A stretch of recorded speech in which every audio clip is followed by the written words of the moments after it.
कोई भी लड़की की सुंदरता उसके चेहरे से ज्यादा दिल की होती है। पति ने घर में पैर रखा, अरे सुनती हो, आवाज सुनते ही पत्नी हाथ में पानी का गिलास लेकर बाहर आई और बोली, अपनी बेटी का रिश्ता आया है।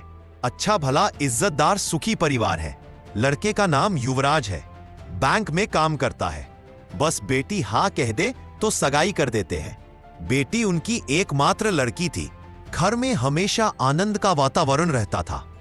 कभी कभार सिगरेट व पान मसाले के कारण उनकी पत्नी और बेटी के साथ कहासुनी हो जाती, लेकिन वो मजाक में निकाल देते। बेटी खूब समझदार और संस्कारी थी। एससी पास करके ट्यूशन, सिलाई का काम करके पिता की मदद करने की कोशिश करती। अब तो बेटी ग्रेजुएट हो गई थी और नौकरी भी करती थी, लेकिन बाप उसकी पगार में से 1 रुपया भी नहीं लेते थे और रोज कहते, बेटी यह पगार तेरे पास रख, तेरे भविष्य में तेरे काम आएगी। दोनों घरों की सहमति से बेटी और युवराज की सगाई कर दी गई और शादी का मुहूर्त भी निकलवा दिया। अब शादी के 15 दिन और बाकी थे। बाप ने बेटी को पास में बिठाया और कहा, बेटा तेरे ससुर से मेरी बात हुई। उन्होंने कहा दहेज में कुछ नहीं लेंगे, ना रुपए, ना गहने और ना ही कोई चीज। तो बेटा तेरे शादी के लिए मैंने कुछ रुपए जमा किए हैं। ये 2 लाख रुपए मैं तुझे देता हूं, तेरे भविष्य में काम आएंगे, तू तेरे खाते में जमा करवा देना। ओके पापा। बेटी छोटा सा जवाब देकर अपने रूम में चली गई। समय को जाते कहां देर लगती है। शुभ दिन बारात आंगन में आई। पंडित जी ने चंभरी में विवाह विधि शुरू की। फेरे फिरने का समय आया।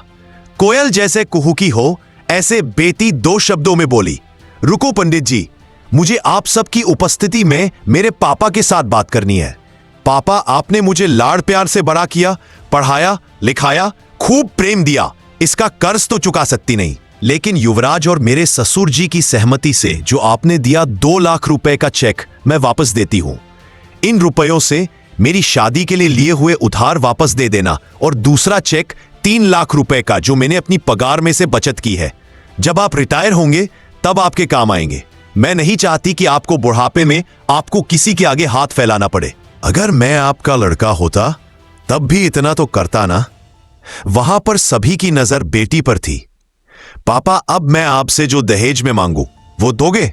बाप भारी आवाज में, हाँ बेटा, इतना ही बोल सके। तो पापा मुझे वचन दो, आज के बाद आप सिगरेट को कभी हाथ नहीं लगाओगे, तंबाकू पान मसाले का व्यसन आज से छोड़ दोगे।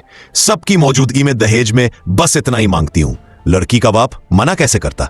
शादी में लड़की की विदाई के समय कन्या पक्ष को रोते हुए देखा होगा, लेकिन आज तो बारातियों की आंखों में आंसुओं की धारा निकल चुकी थी। मैं दूर से उस बेटी को लक्ष्मी रूप में देख रहा था। रुपए का लिफाफा मैं अपनी जेब से नहीं निकाल पा रहा था।